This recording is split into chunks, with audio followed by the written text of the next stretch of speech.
For this week's speech, it's a narrative speech, and we are required 2 people in the audience, my usual and my guest audience, and my son. This week's speech is, I'm doing it on my cousin's snake bite. Her name is Brianna, and 4 years ago, when she was 12 years old, she got bit by a cottonmouth snake, which it was the worst thing that has ever happened to the family. What we were doing, we were sitting at the house, we were bored, so I decided I would dye my hair. We were going to go with a bold color. So we got all our stuff together, and we were sitting outside on the porch, getting ready. And I told her we didn't really have what we needed, so I told her to go grab a box that was sitting on the ground and put it in my lap so it could like hold the stuff, because we were also going to play a card game. And she went and got the box off the ground, came back, sat the box in my lap, and then for some reason I needed to get up again, so I was just like, hey, grab this box and let me go do whatever. And she grabbed the box, and at that time the snake was in the box, and it grabbed her and it bit her. And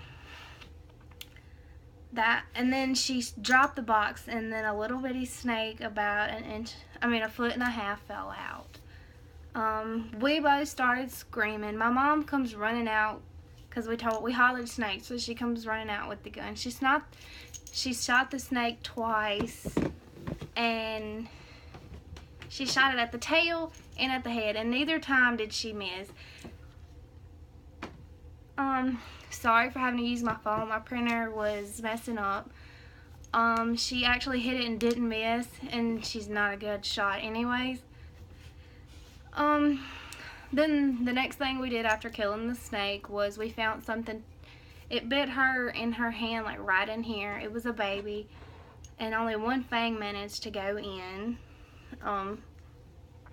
That was like, I think after we got to the hospital.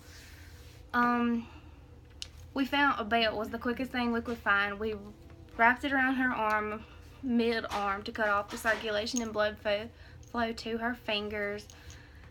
Then we called the ambulance, and they kept asking all these dumb questions, and we're taking too long to get there, so we decided we would take her ourselves. We were freaking out, and just in the time of chaos, we didn't realize that we had 2 vehicles sitting in the yard, so we tried to call someone else to come get us and take us. And by that time, we realized, a couple seconds later, we realized we had a vehicle. We get her in the vehicle, we get her to the hospital. We have to take the snake with us in a bowl, the dead snake, so they know what kind of venom to treat her with, anti-venom to treat her with. They have her hooked up on IV. She's basically laying there dead. At this time, I had walked out because I was still a child myself, and they made me leave out along with the other cousins, and next thing we know, we was outside waiting, and then they told us they were going to transfer her by helicopter to the children's hospital in Jackson. And then the issue with transferring her, our family is a heftier size family, so we couldn't find anybody small enough to ride with her in the helicopter, because you had to be like under 130, 150 pounds, where her mom wasn't. I was too young to ride, nobody else, so she ended up having to ride by herself there. And at this time she was woke up, and she was scared to death to ride by herself, but we managed to calm her down with some more medicine. And then the last thing I remember from the event is watching her leave. And then when she got down there, they started giving her more anti-venom and everything, and she ended up surviving. And now you honestly can't even tell it. She has like joint issues in that finger, but it's nothing major. It doesn't affect anything she does on a daily basis. So that's my story and my narrative speech.